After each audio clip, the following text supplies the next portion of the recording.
ఓం మహాగణాధిపతయే నమః. ఓం గురుభ్యో నమః. ఓం శ్రీమాత్రే నమః. పరమేశ్వర స్వరూపమైనటువంటి జ్యోతిష, వాస్తు మరియు ఇతర అనేకమైనటువంటి శాస్త్రములను మనకు అందించినటువంటి మహర్షులకి నమస్కారం. హయగ్రీవ హయగ్రీవ హయగ్రీవేతియో వదేత్ తస్య నిస్సరతే వాణి జహ్నుగన్యా ప్రవాహవత్. అరుణాం కరుణాతరంగితాక్షీం ధృతపాశాంకుశపుష్పబాణచాపాం అనిమాదిభిరావృతాం మయూకైః అహమిత్యేవ విభావయే భవానీం. శ్రీమాత్రే నమః. ప్రేక్షకులందరికీ కూడా ఆ యొక్క లలిత అమ్మవారి యొక్క అనుగ్రహం పరిపూర్ణంగా కలగాలని మనస్ఫూర్తిగా కోరుకుంటూ ఈరోజు మనం చెప్పుకోబోయేటువంటి టాపిక్ ఏదైతే ఉందో, మనకి ఫైనాన్షియల్గా కానీ ఏదైనా ఒక అదృష్టపరంగా కానీ కలిసి వచ్చే ముందు ఎటువంటి సంకేతాలు మనకి గోచరిస్తాయి. అది జనరల్గా కొంత ఉంటుంది, అందరికీ ఉండేటువంటి సంకేతాలు కొన్ని ఉంటాయి. అలాగే స్పెసిఫిక్గా లగ్నం అంటే మేషలగ్నము లేదా మేషరాశికి స్పెసిఫిక్గా ఉంటుంది. అయితే ఇందులో మళ్ళీ నేను మీకు ఇంకో విషయం చెప్తున్నాను. ఇందులో మరలా మీ పర్సనల్ చార్ట్ పరంగా వేరేగా ఉంటుంది. అది మీ పర్సనల్ చార్ట్ పరంగా చూసుకోవాలి.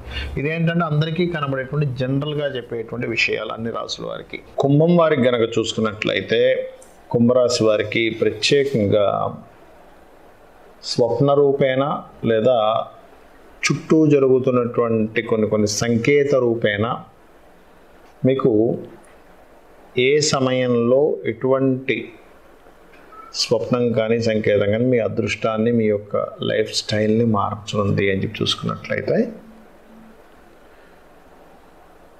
మీకు ప్రత్యేకంగా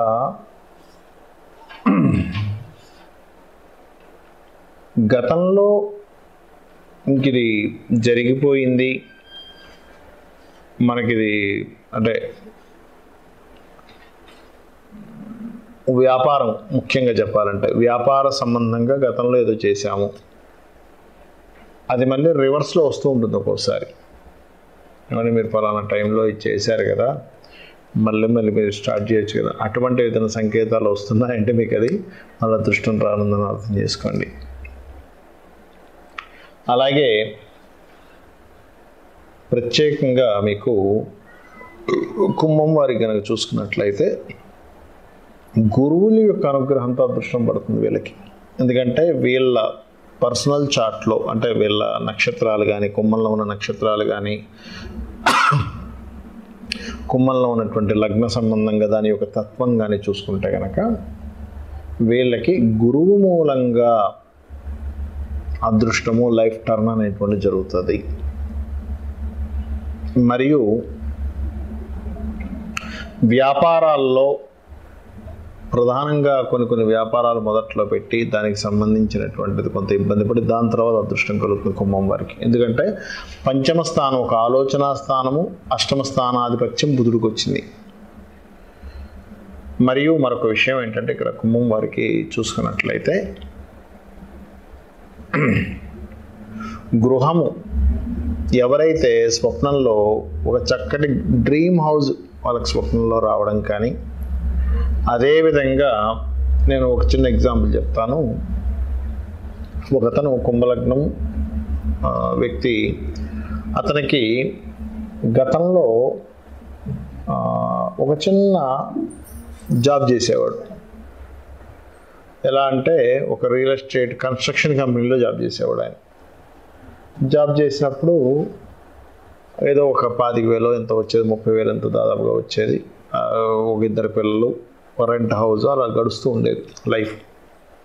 జాతకం చూపించుకున్నప్పుడు ఏమంటే మీకు రాబోయే 3 years తర్వాత ఒక మంచి దశ రాబోతుంది. సో శుక్రుడు బలం చాలా బాగుంది, సొంతంగా ఏదైనా కంపెనీస్ పెట్టడం లాంటివి జరుగుతాయంటే ఆయన చాలా మంచి వ్యక్తి. నిజం చెప్పాలంటే నవ్వాడు. సార్ నాకు ఆశ లేదు, నేను ప్రయత్నము చేయట్లేదు, నాకు స్తోమత లేదు, ఎలా వస్తుంది సార్ అన్నాడు. అంటే ఏమోనంటే మరి జాతకంలో అయితే ఉంది అని అన్నాను. కట్ చేస్తే నేను మళ్ళీ టచ్లో లేను, ఒక 5 ఏళ్ళ తర్వాత మళ్ళీ కలిశాడు. సార్ మీరు చెప్పింది కరెక్టే, ఇప్పుడు నోన్ కన్స్ట్రక్షన్ కంపెనీ ఉందండి అన్నాడు. అప్పుడు నా థాట్ ఏంటంటే, అప్పుడు చూసాం చాలా రోజుల క్రితం చూసాం, అవసరం మళ్ళీ జాతకం ఏం చూద్దాం. ఎస్ కరెక్ట్, అప్పుడు చూసాం, ఈ ఇయర్ నుంచి మీకు టర్న్ అయింది కదంటే అవును. నేను రీసెర్చ్లో ఉన్నాను కదా, ఎలాంటి సంకేతాలు వస్తాయి ఏమిటనేటువంటిది. నేను ఒకటే అడిగాను, ఏమంటే మీరు ఈ ప్రొఫెషన్లో ఓన్గా స్టార్ట్ చేసే సమయంలో మీ తండ్రి గారికి సంబంధించిన లేదా మీ తల్లి గారికి సంబంధించిన వాళ్ళు ఎవరైనా మీ దగ్గరికి వచ్చి మీకు ఇంత అనుభవం ఉంది కదా, మీరు ఎందుకు స్టార్ట్ చేయకూడదు అనేటువంటి ప్రేరణతో ప్రారంభమైందంటే, అవును సార్ కరెక్టే, మా ఫాదర్ వాళ్ళ యొక్క ఫ్రెండ్ ఒక అతని దగ్గర ఫండ్ ఉంది, ఎన్ఆర్ఐ రిటర్న్ పర్సన్, అతను విదేశాల నుంచి సంపాదించుకు వచ్చిన వ్యక్తి, ఆయనకి ఏదో చేయాలని ఉండేది. నేను చేస్తున్నటువంటి స్కిల్స్ చూసి నాకు ఇంత పార్ట్నర్షిప్ అని ఇవ్వడం జరిగింది. సో నేను వర్క్ పర్సన్గా నేను అన్నీ చూసుకోవడంగా ఆయన డబ్బులు పెట్టే విధంగా ప్రారంభమైంది నా జర్నీ. ఆ రకంగా నేను ఇవాళ ఒక మంచి స్థితిలోకి వచ్చాను. మీరు ఆ రోజు చెప్పింది కరెక్ట్గా, నేను అసలు ఆలోచన కూడా లేదు నాకు కనీసం. అసలు ఏదో జీవితం వెళ్ళిపోతుంది, ఏదో ఇప్పుడు 30 సంపాదిస్తున్నా, రేపు ఇంకో 50 దాకా చేరుకుంటాను, లేకపోతే ఒక 60,000 దాకా చేరుకుంటాను, అంతవరకు సాటిస్ఫాక్షన్ అనుకున్నాను. కానీ నాకు ఎక్కడ అలా అనిపించలేదు. అన్నప్పుడు అతని జాతకంలో చాలా స్పష్టంగా తల్లిదండ్రులకి పూర్వజన్మలో చేసినటువంటి పుణ్యం ఓపెన్ అయిన టైం నడిచింది. అయితే నేను అడిగిన ప్రశ్న ఏంటంటే, ఇదంతా ఎందుకు చెప్తున్నా అంటే, అప్పుడు నేను అడిగాను, ఏమంటే మీకు ఇతను వచ్చి కలిసే ముందు మీకు ఏదైనా పూర్వీకుల కల్లోకి రావడము, అమ్మవారు కల్లోకి రావడము, తెల్లటి వస్తువులు ఎక్కువగా మీ చుట్టూ ఎక్కువ తెల్ల వస్తువులు కనబడము, లేకపోతే ఏదైనా తీపి పదార్థాలు, లేకపోతే ఏదైనా అంటే ఇవన్నీ కనిపిస్తాయి సర్వసాధారణంగా.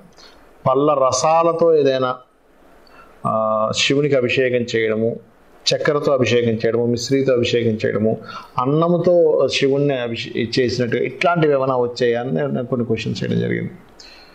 అన్నప్పుడు అతను ఏంటంటే, లేదు సార్ అంటే నాకు అన్ని గుర్తులేవు, కానీ నాకు గుర్తున్నది ఒకటేనండి, ఒకటేసారి అంటే ఒకరోజు దేవతా సంబంధించిన అమ్మవారిది బూదరగా ఏదో కొన్నిసార్లు పాదాలు కనిపిస్తే, కొన్నిసార్లు ఆభరణాలు కనబడము, అలా లైట్గా అంటే స్పష్టంగా కాదు కానీ ఏదో వచ్చిపోయినట్టుగా అనిపించేది. దాని తర్వాత మా తాతగారు ముత్తాతగారు కూడా నాకు కల్లోకి రావడం జరిగింది అన్నాడు.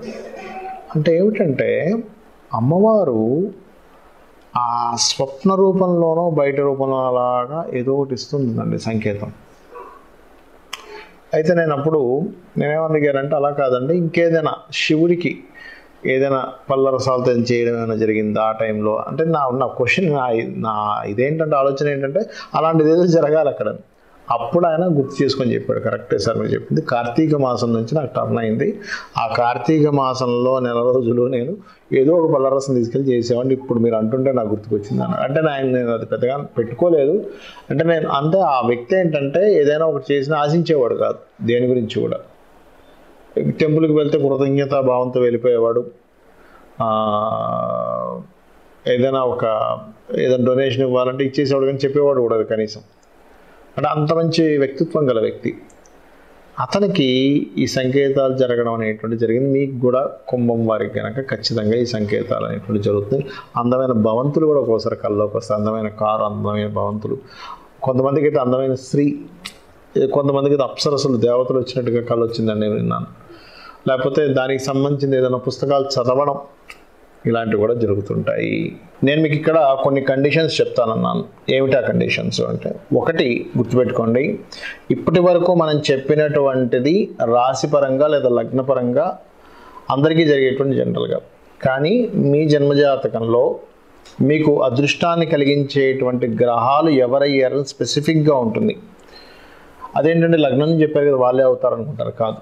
ఎందుకు అవరు అంటే, వాళ్ళు ఒక్కొక్క గ్రహము, ఉదాహరణకి మేషలగ్నానికి శని భగవానుడు దశమ లాభాధిపతి. ఆ దశమ లాభాధిపతి మేషంలో ఉంటే ఒక ఫలితం, వృషభంలో ఉంటే ఒకటి, మిథునంలో ఒకటి, కర్కాటకంలో ఫలితాలు మారుతూ ఉంటాయి.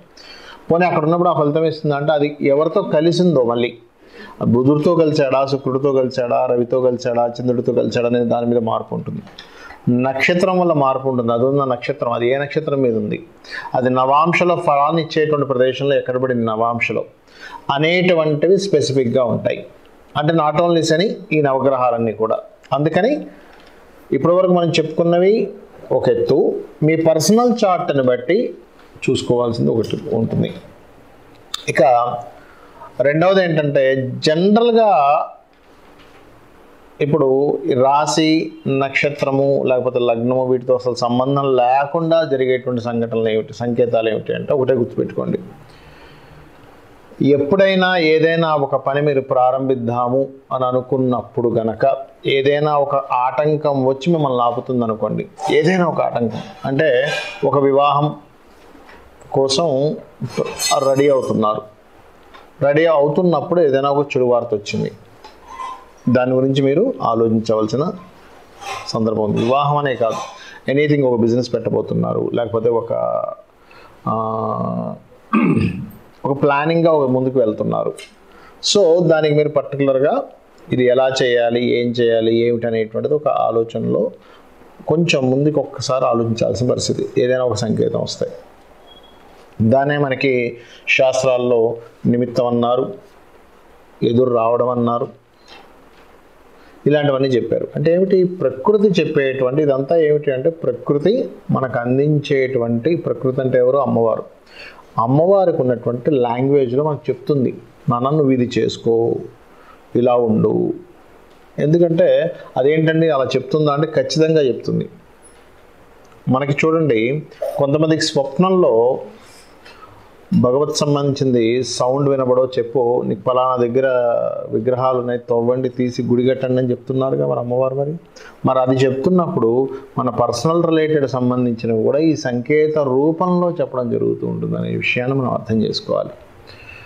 మరి మీకు సందేహం కలగొచ్చేవండి, మరి ఇట్లా ఏదైనా వివాహం కావచ్చు, వ్యాపారం సంబంధించిన విషయాలు కావచ్చు, ఏదైనా ప్రారంభిస్తున్నప్పుడు అవి ఏదో కారణం చేత ఆగుతున్నాయంటే అక్కడ ఏదో నష్టం ఉంది అనేటువంటి ఒక సంకేతం అని మీరు చెప్తున్నారు. మరి దాన్ని ఎలాగా క్లియర్ చేసుకోవాలి అంటే అలాంటి సమయాల్లో మనకు శాస్త్రాల్లో చెప్పినటువంటిది ఏమిటంటే రామాయణం కానీ, మహాభారతం కానీ, లేదా గజేంద్ర మోక్ష సంబంధించిన ఘట్టాన్ని కానీ మీరు చదువుకున్నట్లయితే, చదువుకున్నా విన్నా ఏమవుతుందంటే మీకు రావాల్సినటువంటి ఆపద ఏదైతే ఉందో, ఒక ప్లానింగ్ అనుకుంటాం మనం, నేను పలానా బిజినెస్ పెట్టేసాను, లేకపోతే నేను పలానా కోర్స్ తీసుకోవాలి, లేకపోతే నేను పలానా విషయంలో ముందుకు వెళ్ళాలి అని ఎవరితోనైనా కలిసి ముందుకు వెళ్ళాలి.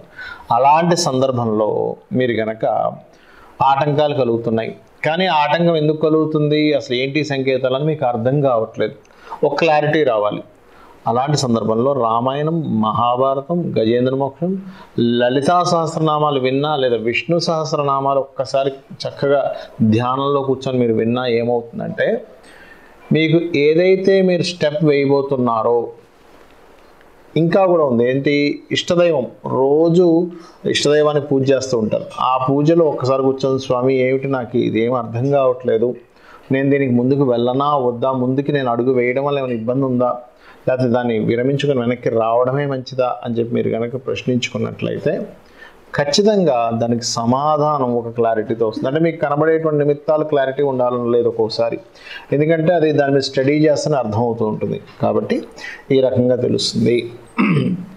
అలాగే ఒక్కొక్కసారి ఏం జరుగుతుంటుందంటే ప్రతిసారి ఆటంకం కలుగుతున్నప్పుడు ప్రతిసారి ఇబ్బంది కలగాలని రూల్ ఏం లేదు. ఒక్కొక్కసారి మీరు అది చేయడం వల్ల మీ కర్మ తొలగిపోతుంది, అలాంటప్పుడు కూడా ఆటంకం జరుగుతుంది. అలాంటప్పుడు కూడా మీరు కనుక ఒక్కసారి లలిత చదువుకొని ప్రారంభించినట్లయితే మీ ప్రారంభ కర్మ ఆపుతూ ఉంటుంది. అంటే చిన్న ఉదాహరణ ఎలా అంటే, ఒక వ్యక్తికి బాగా కష్టాల్లో ఉన్నప్పుడు బాబు నువ్వు పలానా దీక్ష తీసుకో, దీక్ష తీసుకున్నాక నీకు రిలీఫ్ వస్తుంది అని చెప్పడం జరిగింది. అతను దీక్ష తీసుకుందాం అనుకునేసరికి ఏదో ఒక ఆటంకం రావడం జరిగేది.